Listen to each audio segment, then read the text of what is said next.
duduk kasih high five dulu dong kanan kiri. Bilang begini ya. Kamu luar biasa, spesial. GBI Rock Raja Wali Place. Apa kabar semuanya? Luar biasa, fantastik. Yes. Ya, saya bukan hanya dengar si Sfera yang ngomong ya. Tapi seluruh jemaat Tuhan GBI Rock Raja Wali Place. Kalau saya katakan, apa kabar GBI Rock Raja Wali Place? Katakan, luar biasa, fantastik. Yes. Tepuk tangan buat kita semuanya. Ini welcome home sekali ya. Saya gak merasa di rumah orang asing tapi rumah sendiri. Terima kasih ya teman-teman semuanya. Shalom ya. Luar biasa, ini juga banyak teman-teman STT ya. Waduh, saya kenal Bro Jupiter kalau gak salah 2005 ya. Waduh ya. Sebelumnya ya kalau saya kenal Kak Roni itu masa-masa di mana GBI Rock masih di FX.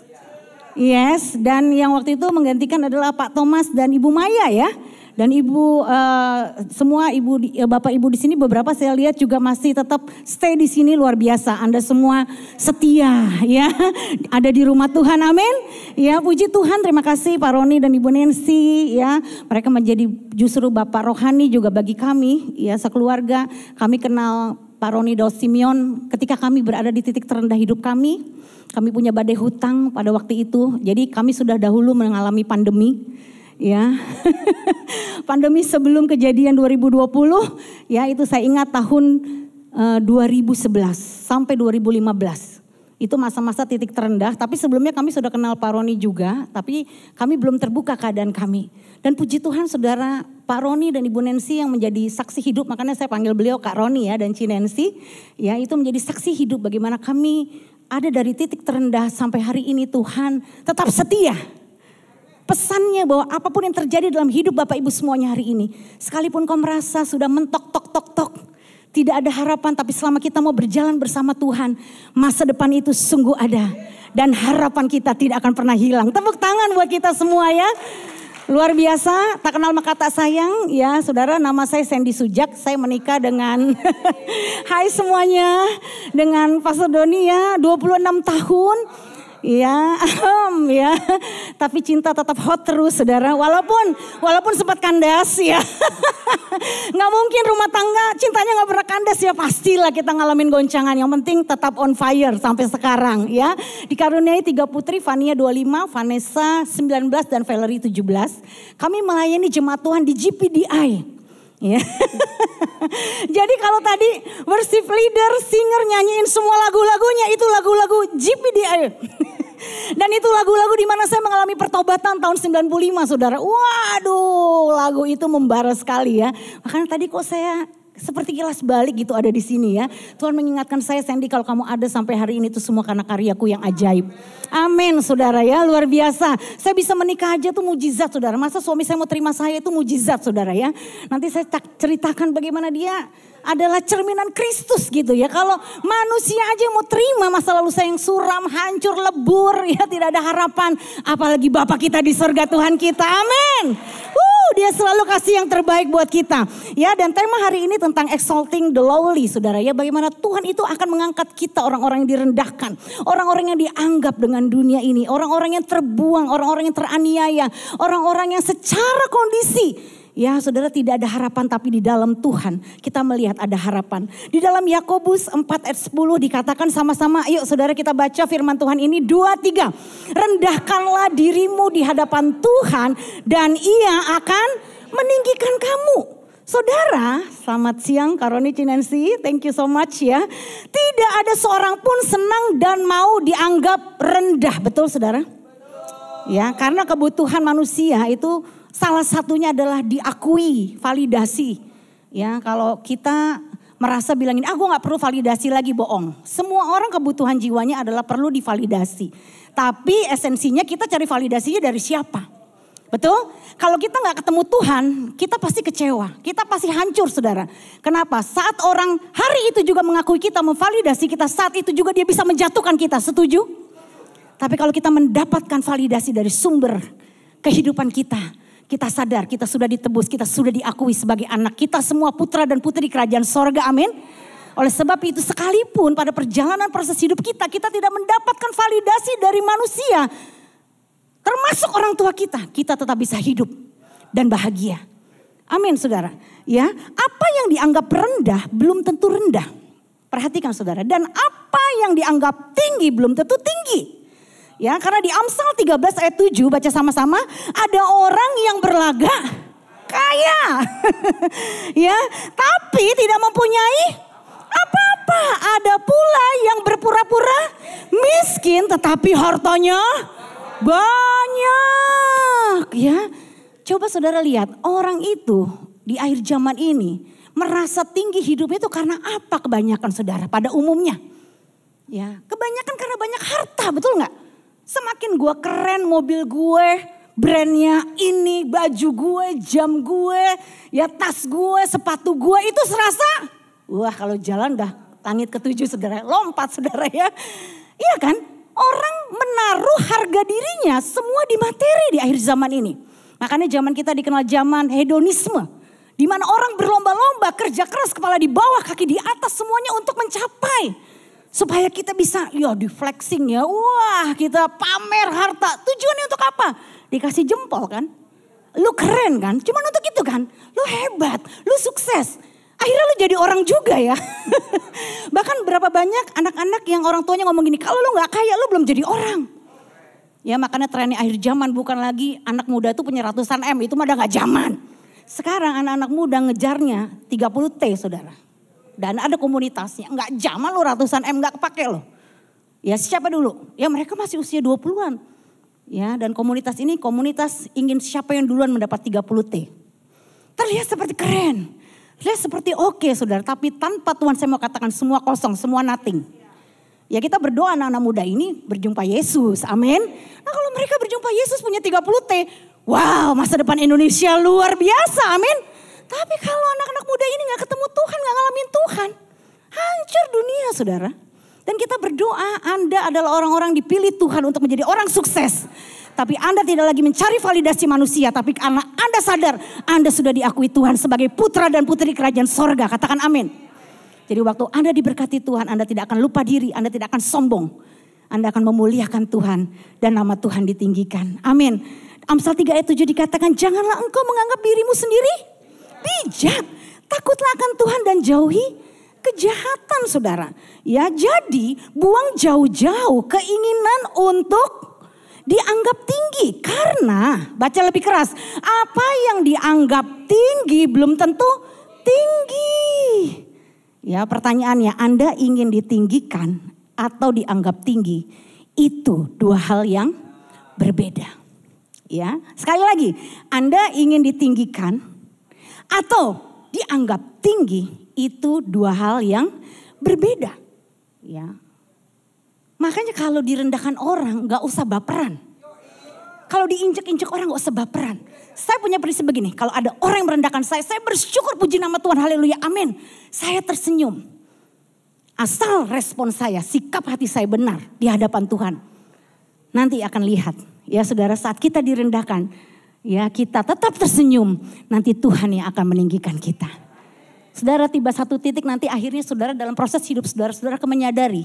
Kita tidak lagi mengejar pujian manusia. Kita berhenti ya cari hidup itu yang namanya sekedar pencitraan reputasi. Saudara akan berhenti. Ya saya tuh sekarang dan suami buat konten kan di IG dan TikTok. Dengan tujuan maksud satu, saya ingin cerita hidup saya itu menjadi berkat itu saja. Saya gak pengen terkenal juga saudara. Saya tidak ingin dikenal. Dan itu santai aja. Kadang-kadang saya juga lihat pada waktu kita syuting. Saya tuh gak tahu setiap mau syuting kita mau ngomong apa. Poin-poin kadang apa tuh blank saudara. Tapi ketika hati kita rindu untuk dipakai Tuhan. Untuk menjadi saluran berkat kasih Tuhan. Tuhan itu memberikan hikmatnya. Kalau hati kita tulus bukan modus.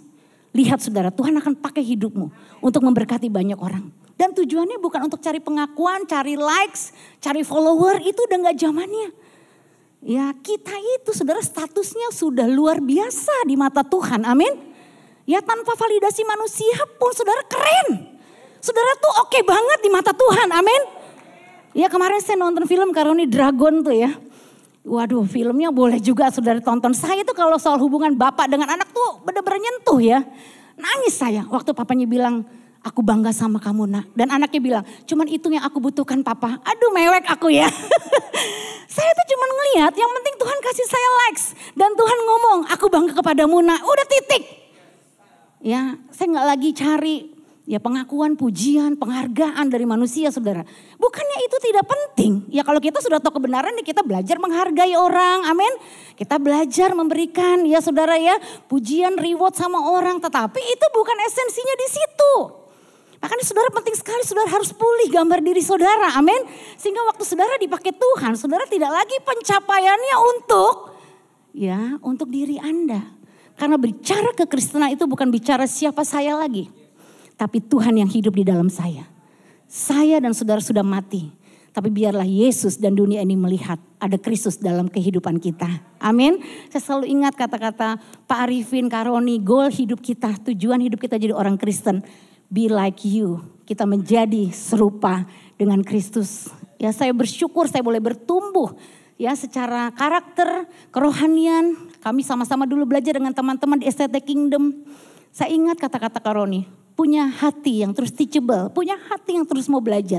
Saya ikut setiap Kak Roni arahkan apapun, ikut Sandy S1 ikut Sandy S2 sampai kata Doni, kalau nggak karena istri saya nggak lulus ini ya. Pokoknya saya ikut aja. Ya, gembala saudara ini benar-benar bapak rohani dan ibu rohani buat saya dan suami dan sekeluarga. Dan kami melihat ketika kami submit, kami ikuti, kami belajar merendahkan hati. Saudara hari ini kami melihat itu luar biasa. Pertumbuhan iman ya sampai Tuhan bawa visi misi di jemaat juga yang Tuhan percayakan. Semuanya tujuan endingnya apa?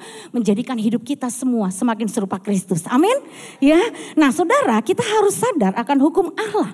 Ya. Baca sama-sama sadar akan hukum Allah. Ya, apa hukum Allah? Matius 23 ayat 12. Baca sama-sama. Dan barang siapa meninggikan diri, ia akan direndahkan. Dan barang siapa merendahkan diri, ia akan ditinggikan. Katakan amin. Kalau yang merendahkan masih manusia, salami dia, katakan thank you. Kamu dipakai Tuhan untuk membentuk saya.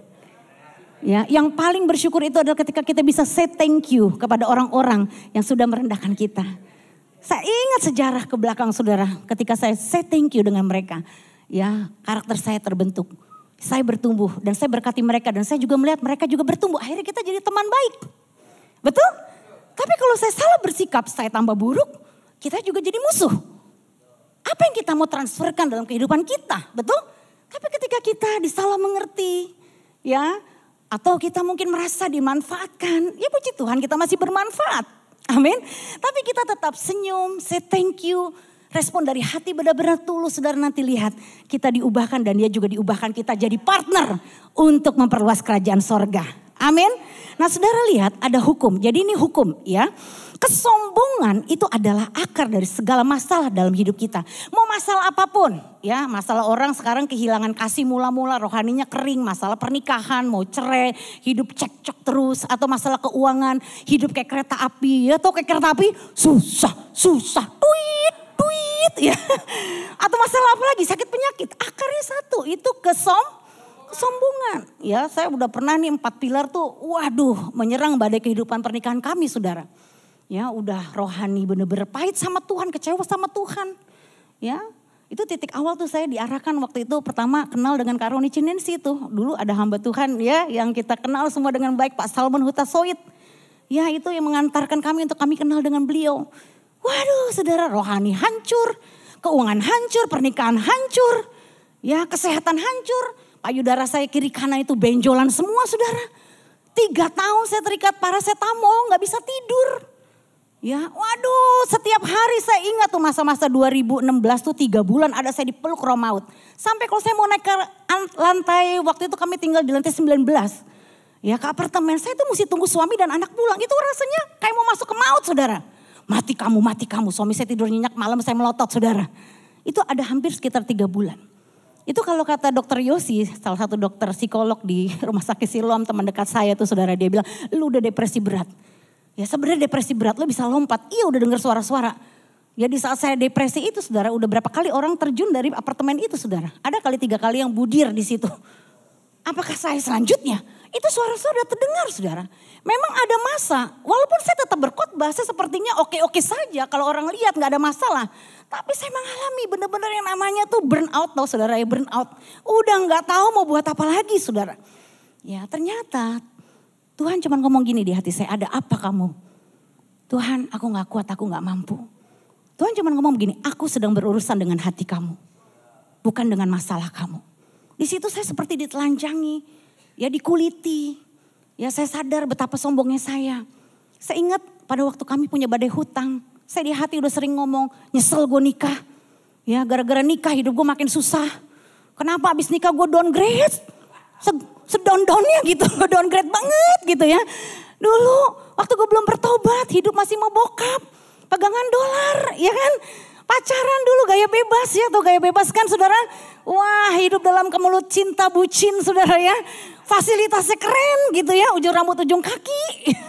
Ibaratnya terjamin, kok habis bertobat ikut Tuhan sungguh-sungguh. Ya kata Tuhan kan paling bagus kalau kita menikah dengan jodoh dari Tuhan. Saya putuskan jodoh dari Tuhan, siap Tuhan menikah dengan pendeta. Sekalipun masuknya ke rumah kontrakan petak, sampai saya ngomong begitu dalam batin.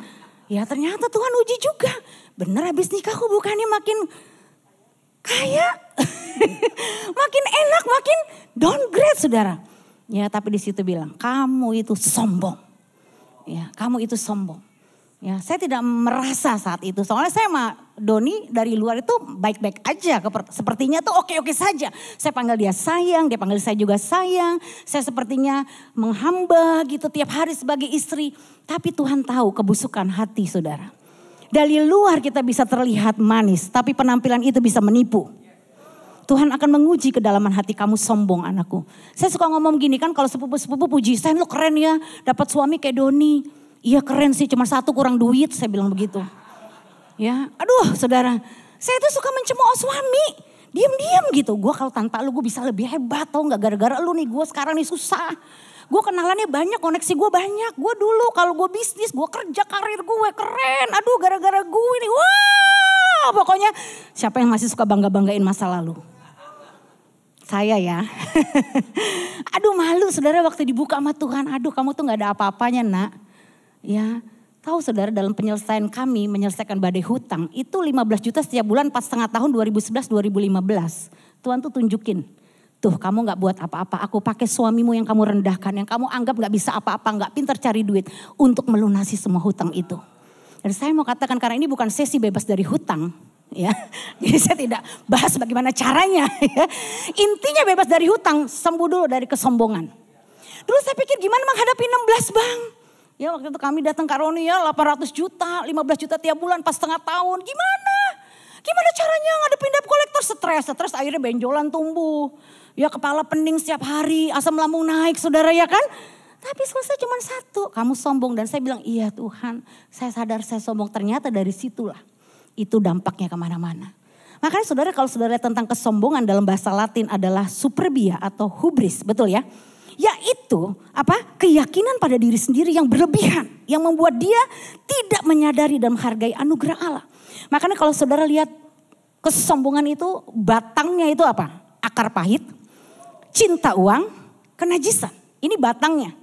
Makanya dari batang nanti kita akan lihat ada buahnya. Tetapi segala akar dosa itu kesombongan. Yang paling bawahnya itu kesombongan. Makanya orang kalau dari kesombongan dia gak mau mengampun, dia akhir akar pahit. Dia jadi cinta uang, dia akhirnya jadi akarnya cinta uang, batangnya saudara. Dan dia jatuh ke dosa pornografi, kenajisan, perjinahan, onani, masturbasi, cabul terus pagi siang malam. Itu karena memang akarnya kesombongan. Dia tidak merendahkan hati dia di hadapan Tuhan. Makanya orang kalau punya masalah kebanyakan larinya ke situ kan. Ya dari batang-batang itu kita lihat Yakobus 4 ayat 6. Tetapi kasih karunia yang dianugerahkannya kepada kita, katakan sama-sama, lebih besar daripada itu. Karena ia katakan Allah menentang orang yang congkak tetapi mengasihani orang yang rendah hati. Makanya lihat buahnya orang sombong, saya bacakan ya secara cepat. Suka menceritakan apa yang telah dilakukan untuk mendapat penghargaan. Ya, yang kedua, mudah tersinggung dan oleh perkataan dan perilaku orang lain. Iri dan kurang suka terhadap keberhasilan orang, SMS. Susah melihat orang senang melihat orang susah ya. Apalagi gila hormat. Waduh kalau mati ya, kalau dia meninggal kuburannya lupa tuh dicantumin yang namanya gelarnya, bangkit dia dari hidup saudara. Kalau lupa nulis gelar gue. Pernah ada yang marah kalau lupa ditulis gelar 1 aja. Waduh saudara ya, gila hormat, haus pengakuan, penghormatan. Sukar meminta maaf atau mengakui kesalahan. Meremehkan atau merendahkan orang lain. Berusaha membuktikan dan merendahkan, menunjukkan diri. Sukar mendengar nasihat atau teguran. Ya, suka mengkritik, menghakimi. Tidak menghormati otoritas, kepahitan, merasa diri benar. Tidak jujur, tertutup, menuntut orang lain. Merasa lebih dan tidak sabar. Makanya saudara harus cabut akar kesombongannya. Saudara jangan pusing gimana gue rendah hati. Cabut aja akar kesombongannya. Dengan jalan saya akui Tuhan, iya aku sombong. Ya aku sombong Tuhan, aku munafik. Tuhan itu benci dengan kemunafikan saudara. Tuhan itu benci dengan kepalsuan. Tuhan paling suka kalau kita rendah hati aja akuin, iya aku sombong Tuhan. Selama ini aku gila hormat. Selama ini aku ingin cepat kaya. Aku hamba Tuhan yang bukan hamba Tuhan sejati. Aku sudah menjadi hamba uang. Aku cinta uang. Aku bawa suamiku keluar dari panggilan Tuhan. Iya aku berdosa Tuhan, aku sombong. Aku gak percaya akan masa depanku bersama Tuhan. Aku berusaha dengan cara-caraku. Dan akhirnya aku buntung bukan untung. Ya. Saya akui semua. Saya datang ya ke suami, saya bilang, sayang aku berdosa selama ini. Aku munafik. Aku sering mencemooh kamu. Aku bahkan pernah menyesal menikah sama kamu. Saya akui semua sama suami saya. Aku mau minta ampun sayang. Doakan aku, berkati aku. Ambil itu. Tangannya dia lagi, waduh saudara lagi nyender ke tembok. Ya dia juga lagi stres gimana caranya bayar hutang saudara. Saudara tahu kan suami saya polos sekali. Ya dari semua laki-laki di dunia yang saya kenal dia yang paling polos saudara ya. Aduh ya saya berdoa Tuhan jangan sampai itu jantungnya benar-benar copot saudara ya. Saya takut dia stres bener tapi dia ya akhirnya lewatin. Saya lihat memang ini pembentukan sedang terjadi di keluarga kami, di pernikahan kami saudara lewat goncangan keuangan. Ya dan akhirnya saya ambil tangannya dia sejak itu doakan Sandy wanita bijak. Siapakah yang beruntung menikah dengan Sandy Doni Frankie Tompuno katanya. Waduh dalam hati bijak apaan gua. Ya saya aja melihat diri saya banyak salahnya, banyak kurangnya, istri yang gagal, ibu yang gagal. Tapi suami saya memberkati, kamu wanita yang cakap. Dan puji Tuhan saudara ya, doa suami bila dengan yakin didoakan sangat besar kuasanya. Amin. Suami-suami, jangan pernah engkau berhenti menumpangkan tangan kepada istrimu. Tumpangkan tangan setiap hari, amin. Karena berkat itu mengalir lewat para suami. Amsal 18 ayat 12. Baca sama-sama. Tinggi hati mendahului kehancuran, tetapi kerendahan hati mendahului kehormatan. Rendahkan dirimu di hadapan Tuhan dan ia akan meninggikan kamu. Siapa saudara yang dapat berkuasa merendahkan hati kita? Ya, baca sama-sama. Kerendahan hati yang sejati dimulai dari dalam diri kita. Bukan dari luar diri kita. Lewat keputusan dan tindakan kita. Ayo baca lebih keras ya, sekali lagi sama-sama. Kerendahan hati yang sejati dimulai dari dalam diri kita. Bukan dari luar diri kita. Lewat keputusan dan tindakan kita. Makanya kalau Anda berbuat salah, ketahuan, udah gak usah ngotot. Ya, gak usah ngotot, jangan bela diri. Gak penting saudara bela diri di zaman now, saudara rugi. Udahlah, bahkan sebelum ketahuan jujur aja. Karena kejujuran itu awal dari pemulihan. Ya ketika saudara menutupi semuanya pakai topeng, saudara hidupmu makin beban, makin berat. Saya putuskan saudara, saya tidak mau yang namanya tidur tuh bawa konflik, gak pernah mau. Jadi hati saya tuh pastikan harus bersih. Sebelum tidur ya saya biasakan untuk bebenah hati, beberes saudara. Apa yang mengganjal, apa yang gak berkenan. Kata-kata saya mungkin yang sudah keluar, yang tidak memberkati orang. Jadi batu sandungan saya bertobat, luruskan hati. Dan itu kita mesti lakukan dari dalam diri kita sendiri, katakan dari dalam. Ya bukan dari luar. Kita mau ditegur berkali-kali pun saudara, kalau kita tidak memutuskan, ya Tuhan saya mau merendahkan hati, kita gak bisa rendah hati. Bahkan semakin ditegur kita semakin jadi, betul kan? Siapa lo? Negur-negur gua. Hidup-hidup gua suka-suka gua. Ya itu kan saya dulu begitu. Kenapa? Emang kalau gua mau mati masuk neraka emang kenapa? Kan gua gak bawa lu kan, gua masuk neraka sendiri kan. Malah saya bilang sorga, bosen di sorga. Enak gua neraka dugem tiap malam. Wah ya kan saudara, dulu saya gitu. Ya. Waduh, Ya namanya juga orang belum sadar saudara ya. Makanya pagi ini angkat tangan kanan semuanya ayo. Bilang sama diri sendiri yuk sadar, sadar, iling. Untung waktu itu gak benar-benar dicabut nyawanya ya. Kalau dicabut nyawanya udah di neraka saya sekarang saudara ya. Puji Tuhan saudara. Nah kita masuk langsung kepada poinnya. Ya, kapan kerendahan hati dalam diri kita itu mulai terjadi? Yang pertama, ketika kita hidup di bawah otoritas. Kita gak mungkin saudara bisa belajar merendahkan hati. Makanya bicara otoritas itu tidak mulai dari luar. Tapi dari dalam rumah kita. Strong from home. 1 Petrus 5 ayat 5. Demikian jugalah kamu hai orang-orang muda tunduklah kepada orang-orang yang tua. Dan kamu semua rendahkanlah dirimu seorang terhadap yang lain. Sebab Allah menentang orang yang congkak tetapi mengasihani orang yang rendah hati. Ya, dan saudara kalau kita baca di Mazmur 68 ayat 6. Lihat ini satu hal yang dimana saya sangat belajar. Kalau saudara ingin masa depanmu tercover oleh perlindungan Tuhan, kau terapkan ayat ini. Kau harus belajar menundukkan diri, submit saudara. Bahwa Allah memberi, baca sama-sama Mazmur 68 ayat 6. Allah memberi tempat tinggal kepada orang-orang sebatang kara. Ia mengeluarkan orang-orang tahanan sehingga mereka bahagia. Tetapi pemberontak tinggal di tanah yang gundul. Ya. Aduh saudara, makanya waktu saya amati hidup saya dulu berontak sama papa. Karena papa dari kecil udah tinggalkan saya, berselingkuh. Dari 3 SMP saya bilang sampai mati gue gak bisa ngampunin lo. Ya, waduh saudara, hidup saya bukan makin baik makin hancur.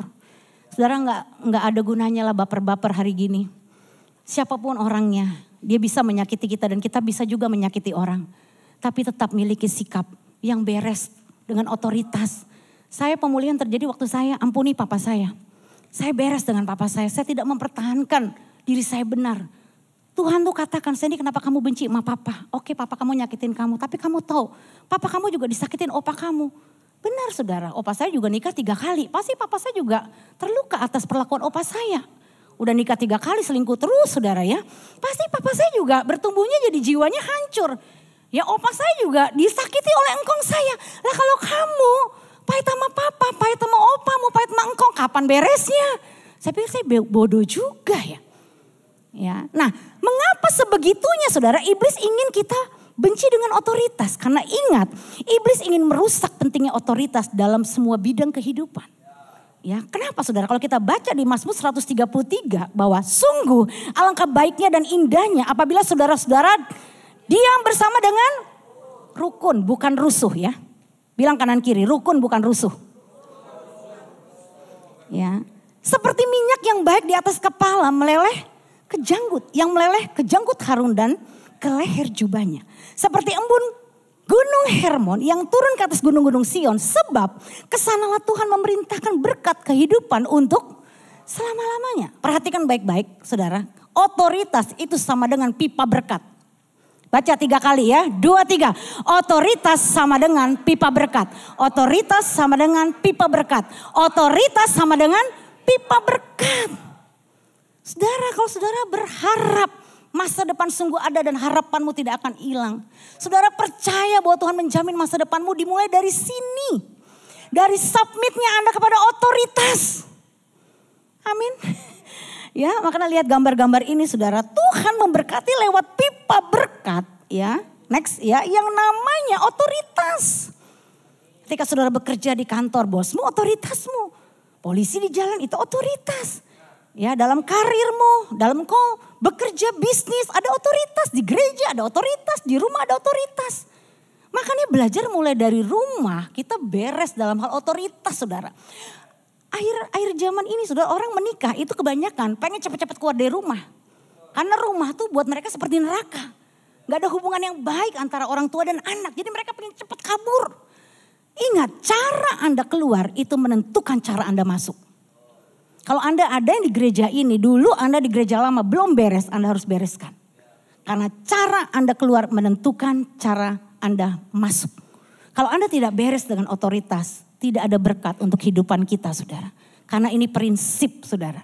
Ya, kalau saudara lihat Raja Saul, itu udah kelar hidupnya.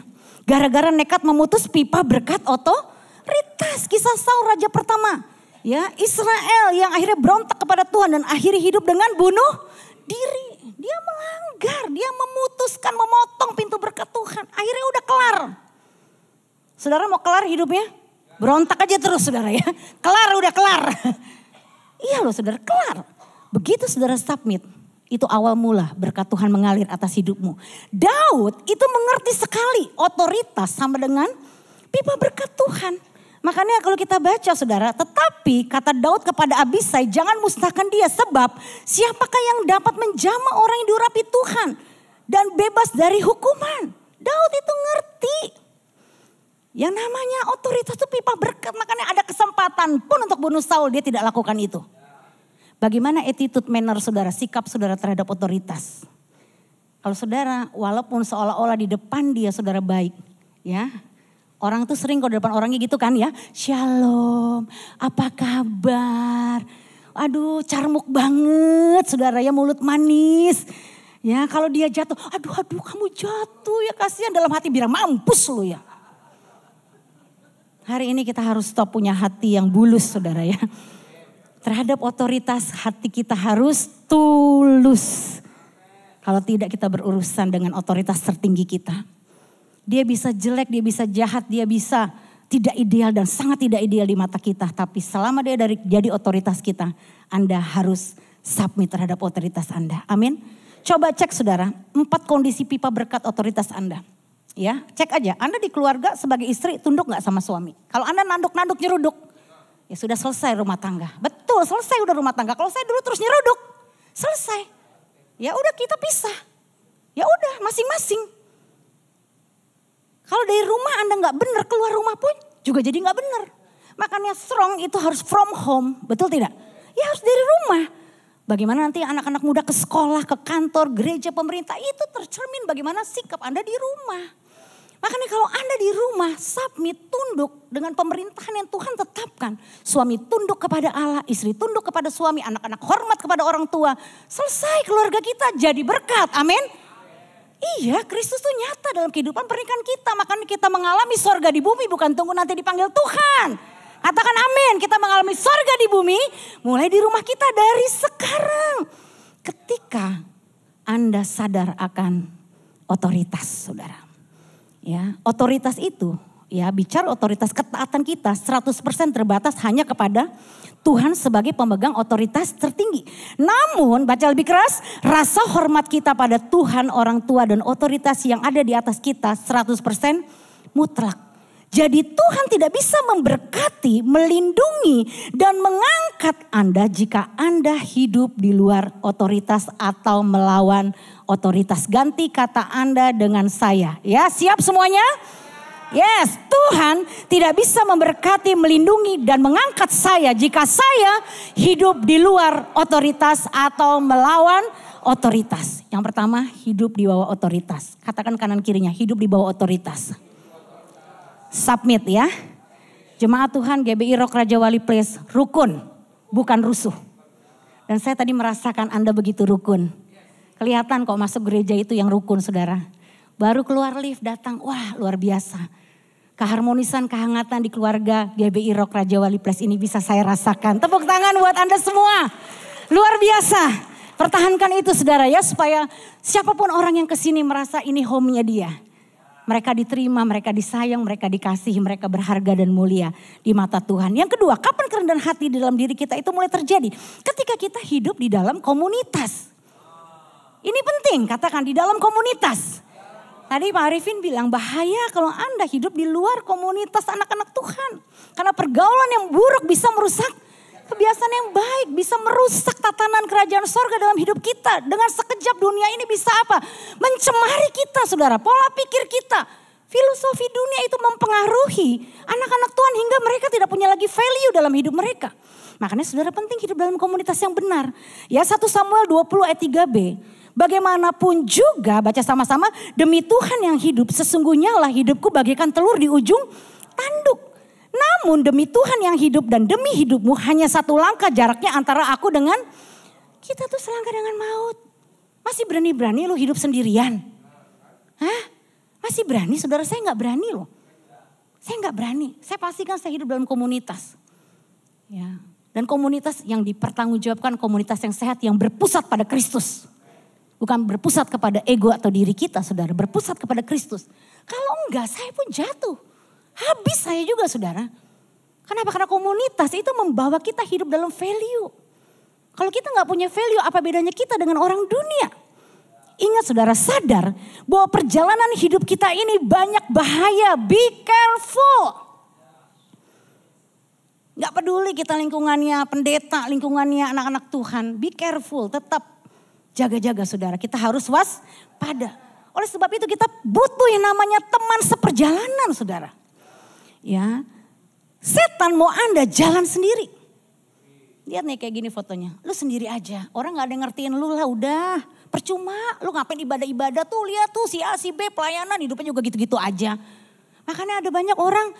Ya kalau konseling suka ngomong gini mas saya. Beberapa orang Karoni ngomong gini. Udahlah Bu Sandy gak usah ngomong Tuhan-Tuhanan. Maksud lo? Kita ngomong setan-setanan. Iya orang kalau pahit dia gak mau. Dia apatis sama dunia gereja.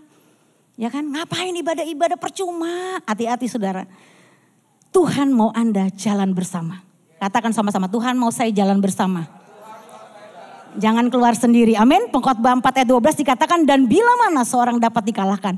2 orang akan dapat bertahan. Kali 3 lembar tidak mudah diputuskan. Matius 18 ayat 19-20 baca sama-sama. Dan lagi aku berkata kepadamu. Jika 2 orang daripadamu di dunia ini sepakat meminta apapun juga. Permintaan mereka itu akan dikabulkan oleh Bapakku yang di sorga. Sebab di mana 2 atau 3 orang berkumpul dalam namaku. Di situ aku ada di tengah-tengah mereka. Makanya saudara gereja itu di rumah. Gereja saudara harus jadi rumah. Makanya saudara harus jadi bapak dan ibu gembala di rumah. Ya kan? Karena gereja bukan bicara gedung atau bicara kebaktian 2 jam hari Minggu. Atau persekutuan tengah minggu. Gereja adalah rumah saudara. Makanya di mana 2 orang sepakat itu kan mulai dari suami istri. Menciptakan atmosfer sorga. Amin. Kita menjadi teman seperjalanan. Akhirnya kita boleh menjadi teman bagi lingkungan kita. Kalau kita lihat, miliki teman perjalanan itu harus yang satu visi saudara. Kalau di Alkitab saudara lihat, Musa itu punya Harun, betul ya? Yosua itu punya Kaleb, minimum dia punya teman, gak sendirian. Anda lihat Naomi itu ada Ruth. Naomi ibu mertua Ruth, itu jadi teman seperjalanannya Ruth. Paulus ada Silas. Ya, makanya di Filipi 2 ayat 3-7 dikatakan hendaklah kamu dalam hidupmu bersama menaruh pikiran dan perasaan yang terdapat juga dalam Kristus Yesus. Yang walaupun dalam rupa Allah tidak menganggap kesetaraan dengan Allah itu sebagai milik yang harus dipertahankan. Melainkan telah mengosongkan dirinya sendiri dan mengambil rupa seorang hamba dan menjadi sama dengan manusia. Dengan, baca lebih keras, tidak mencari kepentingan sendiri atau puji-pujian yang sia-sia. Sebaliknya, hendaklah dengan rendah hati yang seorang menganggap yang lain lebih utama daripada dirinya. Dan janganlah tiap-tiap orang hanya memperhatikan kepentingannya sendiri tetapi kepentingan orang lain juga. Saudara, katakan saya butuh teman seperjalanan. Jangan sok kuat saudara, jangan sok kuat. Jangan sok kuat. Minimum saudara punya 2-3 orang. Ya, paling penting itu ada yang namanya intern ya. Inner circle itu penting. Dimana kita bisa ngomong deep talk, bukan hanya sekedar asal ngomong. Ya, kita perlu benar-benar punya orang yang bisa kita ngomongin perasaan kita, kerinduan kita, kegagalan kita, kesalahan kita. Nah, bayangkan kalau sudah di rumah aja nggak ada teman seperjalanan yang bisa mendengar perasaannya. Semua menutup pintu, semuanya menolak. Bagaimana? Nah, gerejalah jawabannya. Kita semua harus menjadi teman seperjalanan bagi rekan-rekan kita. Katakan amin saudara. Karena komunitas itu penting menentukan masa depan kita. Di situ kita belajar besi menajamkan besi, manusia menajamkan sesamanya. Saya pun diproses ya di dalam komunitas gereja. Ya, saya terbentuk di situ. Sering saya mau menyerah dan mundur. Ya, tetapi saya putuskan Tuhan, aku mau maju bersama Tuhan. Ya memang kita butuh teladan saudara, tapi di saat tidak ada keteladanan pun dalam hidup kita, teladan kita adalah Yesus. Sometimes kita diuji, gak ada lagi yang saya bisa teladani. Semuanya sudah jatuh, berjatuhan Tuhan. Ada aku anakku. Dan disitulah titik dimana nanti Tuhan membawa kita kepada orang-orang yang bisa menjadi teman seperjalanan kita. Oleh sebab itu di gereja ini saudara, jadikan teman-teman menjadi teman seperjalanan kita. Di mana sampai akhirnya kita didapati Tuhan menjadi hamba-hamba Tuhan yang setia. Amin. Yang terakhir, kapan kerendahan hati dalam diri kita itu mulai terjadi? Ketika kita tahu siapa diri kita yang sebenarnya. Ketika kita tidak tahu, kita akan selalu terlukai. Kita akan selalu tersakiti. Ya, tapi ketika kita tahu siapa diri kita yang sebenarnya, kita akan sembuh, kita akan pulih, kita akan melayani Tuhan. Amin, saudara. Mengetahui siapa kita yang sebenarnya tidak lebih dan tidak kurang adalah dasar dari kerendahan hati yang sesungguhnya. Makanya di Matius 5 ayat 37, ini satu hal yang kita harus belajar transparan dalam hidup kita, saudara. Jika iya, hendaklah kamu katakan iya. Jika tidak, hendaklah kamu katakan tidak. Apa yang lebih daripada itu berasal dari si jahat. Bilang kanan kirinya, jangan ada dusta di antara kita. Yes, jangan ada dusta di antara kita, amin. Kalau bohong pun juga pasti ketahuan kok, ya pasti ketahuan, saudara. Ya, lihat saudara, waktu Tuhan Yesus mengalami ya proses jati dirinya diuji, Matius 4 ayat 3. Lalu datanglah si pencoba itu dan berkata kepadanya, jika engkau anak Allah, perintahkanlah supaya batu-batu ini menjadi roti. Tapi dia berkata kepadanya apa? Jika engkau anak Allah, jatuhkan dirimu ke bawah. Itu juga masalah identitas, saudara. Kalau Tuhan nih, kalau saya Tuhan, gue terbang waktu itu waktu disalib. Ya kan Tuhan 100% manusia, dia juga Tuhan. Sembur aja, mati kebakar semuanya. Saya suka merenung gitu, oh kalau gue jadi Tuhan Yesus gue kuat gak ya? Disalib gitu, gue punya kuasa, gue punya otoritas. Gue terbang kayak Superman. Gue lempar lu semua, mampus lu semua ya. Waduh, itu gayanya saya banget itu, saudara ya. Lu baik sama gue baik sama lu. Lu jahat sama gue, habis lu. Wow, Sandy banget tuh dulu ya. Aduh, mama saya udah gak bisa ngomong apa-apa Sandy mama udah diem ya. Terakhir mama nasihatin kamu, pilih Sandy, cuma 2 pilihan. Aduh, serem saya kalau udah ibu saya ngomong. Ya, karena saya tahu dia seorang yang tekun setia dalam doa dan mengasihi Tuhan. Lu pilih, kamu jatuh ke batu atau batu tuh jatuh ke kamu. Waduh, ini udah alamat ini saya bilang. Tuh waktu itu di tengah saya udah berusaha 3 kali bunuh diri, saudara. Saya frustasi dengan hidup. 2 kali overdosis, yang ketiga saya nyetir dalam keadaan mabuk. Tuh dari Semanggi itu saksinya jalan tol sampai Jaka Permai Bekasi. Saya udah gak bisa lihat jalan tol. Saya buka kaca muntah-muntah, saya cuma ngeliat apa? Garis putih jalan tol, udah gak bisa lihat ke depan.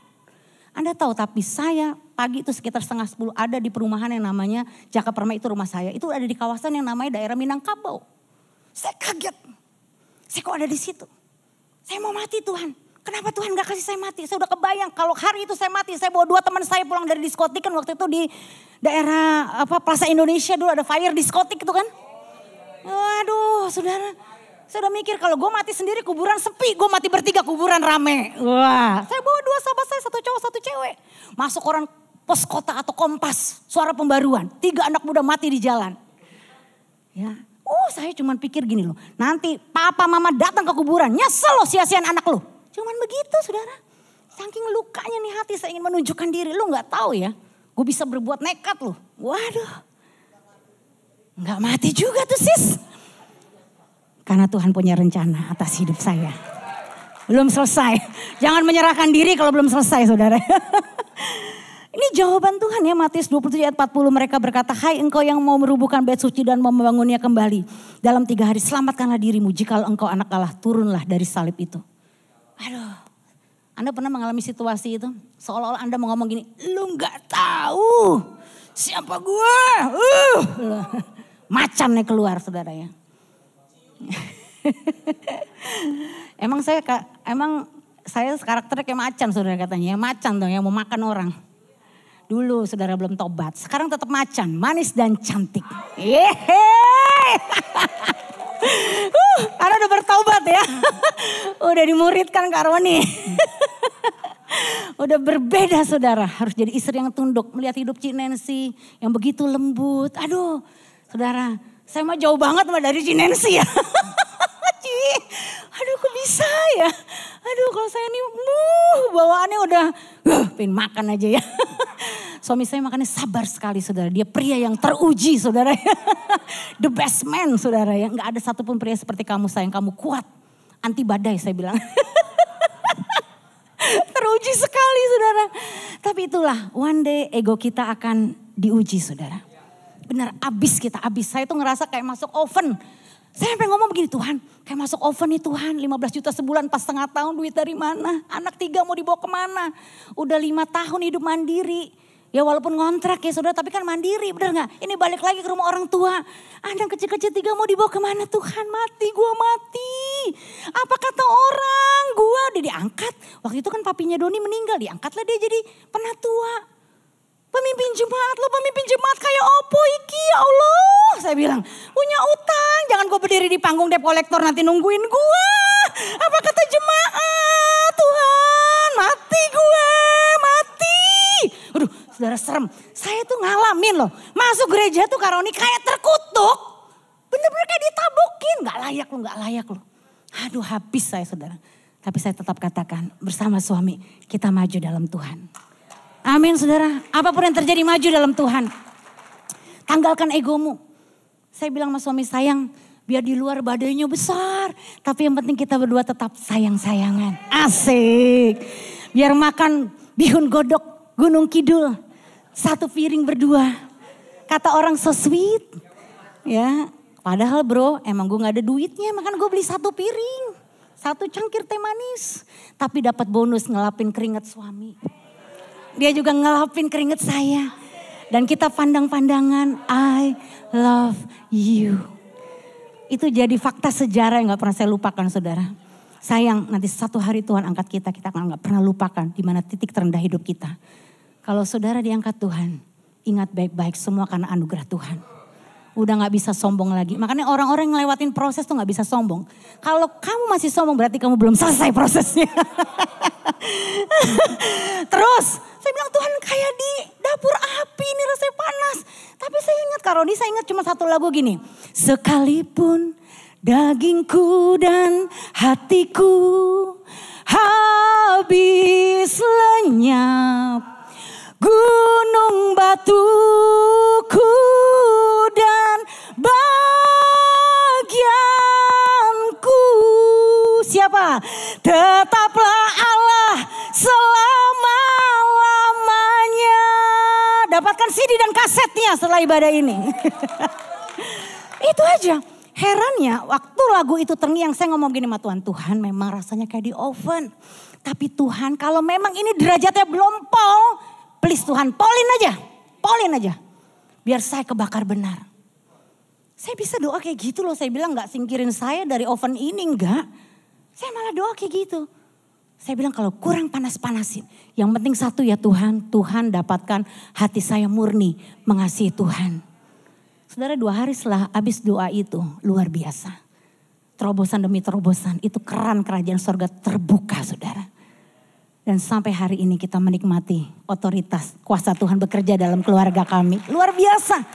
Ya, jadi mari kita berproses terus. Amin. Ya, Yesus tahu siapa dirinya yang sebenarnya. Tidak ada yang perlu dibuktikan. Itulah dasar dari kerendahan hati yang sejati. Katakan sama-sama, siapa saya yang sebenarnya? Jawab, saya yang sebenarnya bukanlah apa yang saya pikirkan. Bukan juga apa yang orang lain atau dunia ini pikirkan. Saya yang sebenarnya adalah apa yang Allah pikirkan. Baca ulang, bangkit berdiri. Ini menjadi proklamasi iman kita hari ini. Supaya hari ini kau berhenti hidup apa kata orang. Supaya hari ini kau berhenti menyenangkan orang. Tapi kau hidup apa kata Tuhan dan kau menyenangkan Tuhan. Layanilah Tuhan dengan segenap hatimu. Jangan biarkan padam rohmu, tapi biarlah rohmu menyala-nyala dan layanilah Tuhan. Siapakah saya yang sebenarnya? Saya yang sebenarnya bukanlah apa yang saya pikirkan.